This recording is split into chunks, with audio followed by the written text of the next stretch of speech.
Olá, atores dos direitos da infância e juventude, meus amigos conselheiros e conselheiras tutelares, como vocês estão? Tudo bom? Nós estamos no canal Pílulas do ECA, meu nome é Giovanni Borges e assim como vocês, estou atuando na proteção na área de defesa dos direitos humanos de crianças e adolescentes. Hoje, quero conversar com vocês sobre um tema bastante interessante, porque eu tenho visto nas redes sociais que a metodologia de ação dos conselhos anda um pouco fora daquilo que prega o Estatuto da Criança e Adolescente, tendo em vista a metodologia que se deve aplicar. Percebo que há uma grande ansiedade dos colegas quando chega um caso diferente, ou quando chega um caso mais absurdo, ou quando chega um caso que mexe com o nosso interior, do ponto de vista emocional. E aí eu quero dizer para vocês o seguinte: apesar de cada caso ser um caso, apesar de cada caso ser diferente entre si, todos os casos têm um encaminhamento a ser dado. E todos os encaminhamentos estão no Estatuto da Criança e Adolescente. Então nós precisamos ter paciência e ir atrás de como atuar. Nós vamos dar aqui algumas dicas de como você vai chegar ao atendimento ideal. Tudo bom? Portanto, quero dizer para vocês que eu entendo que há um tripé de ações do Conselho Tutelar. A gente começa vendo lá no artigo 98 o quê? Que o Conselho só vai agir na falha da família, na falha da sociedade, do Estado, ou quando a criança ou adolescente falhar consigo mesmo. Fora disso, o Conselho não tem ação. Ok? Primeiro ponto que a gente deve observar. Segundo, a gente vai lá no artigo 136 e vai perceber o seguinte: o inciso 1º e o inciso 2º dizem o seguinte, que o Conselho deve atender criança e adolescente aplicando-se as medidas do artigo 101, de 1 a 7. E também, lá no inciso 2º, diz que a gente deve atender os pais ou responsáveis aplicando as medidas do artigo 129, do 1 ao 7. Bom, você vai perceber, estudando esses artigos, o quê? Que a palavra-chave é encaminhar. Por isso que muitas vezes eu digo que o Conselho é um órgão encaminhador. Ele vai pegar os fatos, vai pegar as situações e vai ver para onde que ele vai encaminhar. E para isso ele tem que ter um sistema de garantias de direitos voltadas para atender essa demanda. Isso é muito importante de dizer, tá bom?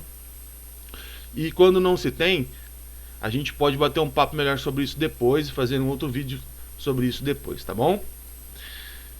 E aí?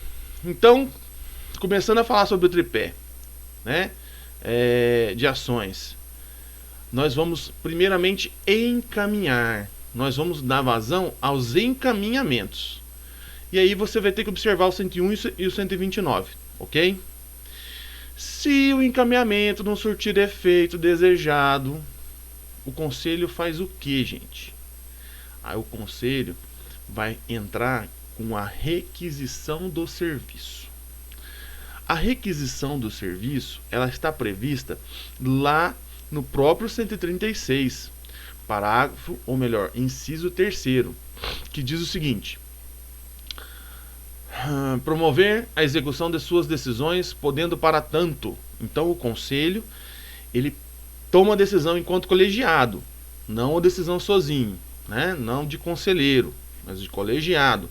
É diferente você dizer o Conselho tomou uma decisão e o conselheiro tomou uma decisão, tá? E aí, para a execução da sua decisão, o Conselho requisita serviços públicos. Opa! Requisitar é mandar, determinar. Para isso, a gente vai requisitar para quem? Aos secretários municipais das pastas, ou aquele que faz às vezes daquela área intersetorial, ou seja, saúde, educação, serviço social, previdência, trabalho e segurança. O Conselho vai requisitar serviços nessas áreas, tá bom? Ok. Depois de encaminhado, Depois de requisitado, que é a segunda ação do tripé, se não houver, não surtir efeito, o conselho vai fazer o quê? Aí ele vai representar. Veja bem, representar a quem? A autoridade judiciária. Você vai ver na letra B do inciso 3º do artigo 136 que é muito claro. Depois de você encaminhar, depois de você requisitar, você vai representar ao juiz. Eu tenho visto muitos colegas às vezes atropelando isso ou fazendo diferente do que coloca o estatuto, do que determina o estatuto. Temos colegas encaminhando isso para o MP fazer um juízo de valor, se é isso ou se não é. Não precisa, perda de tempo. É o tipo de encaminhamento, ou melhor, é o tipo de ação conselheira que vai diretamente ao juiz. Ele pode abrir vista ou deve abrir vista ou participar ao Ministério Público? Claro, porque o Ministério Público tem a competência para isso. Mas o encaminhamento é direto para ele, direto ao Poder Judiciário. Tá bom? E ainda tem um detalhe muito importante que eu quero que vocês leiam junto comigo. Representar a autoridade judiciária os casos de descumprimento injustificado das suas deliberações. Ou seja, se encaminhar a família não for, é um descumprimento injustificado. Se requisitar o serviço e o secretário municipal ou o chefe da polícia ou o chefe da polícia militar, no caso da segurança, né, não atender a requisição, o Conselho Tutelar vai representar eles ao Poder Judiciário, tá bom? Por que isso, gente? Por que disso tudo? Porque você vai estar garantindo direitos. Você vai estar resguardando os direitos que é a sua função principal, né? Enquanto conselheiro. E ainda temos que observar mais uma coisa. Ao final do artigo 136, tem um parágrafo único, né? E aí tem um artigo 137. Diz o seguinte: as decisões do Conselho Tutelar somente poderão ser revistas por autoridade judiciária a pedido de quem tenha legítimo interesse. Ou seja, não importa se a pessoa às vezes queira representar contra uma decisão do colegiado. Ela tem que ter, além de tudo, interesse legítimo naquilo. E aí o juiz pode ou não rever a decisão. Então o conselho vai encaminhar, o conselho vai requisitar e o conselho vai representar. Nessa representação o juiz já vai ver tudo isso. Se vai rever ou não a decisão do conselho, se vai mandar e determinar que a pessoa cumpra aquela orientação e decisão do conselho.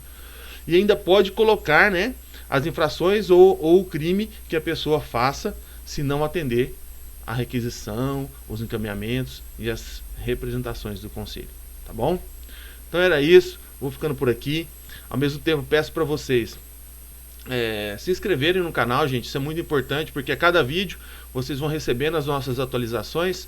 Curtam, comentem, né? Façam sugestões, façam sua pergunta. Nós estamos aí diariamente nas redes sociais para receber de vocês esse feedback e essa demanda para que a gente possa juntos, né, fazer um conselho tutelar mais forte e um sistema de garantias de direitos mais forte. Novamente agradeço. Abraços estelares. Até mais.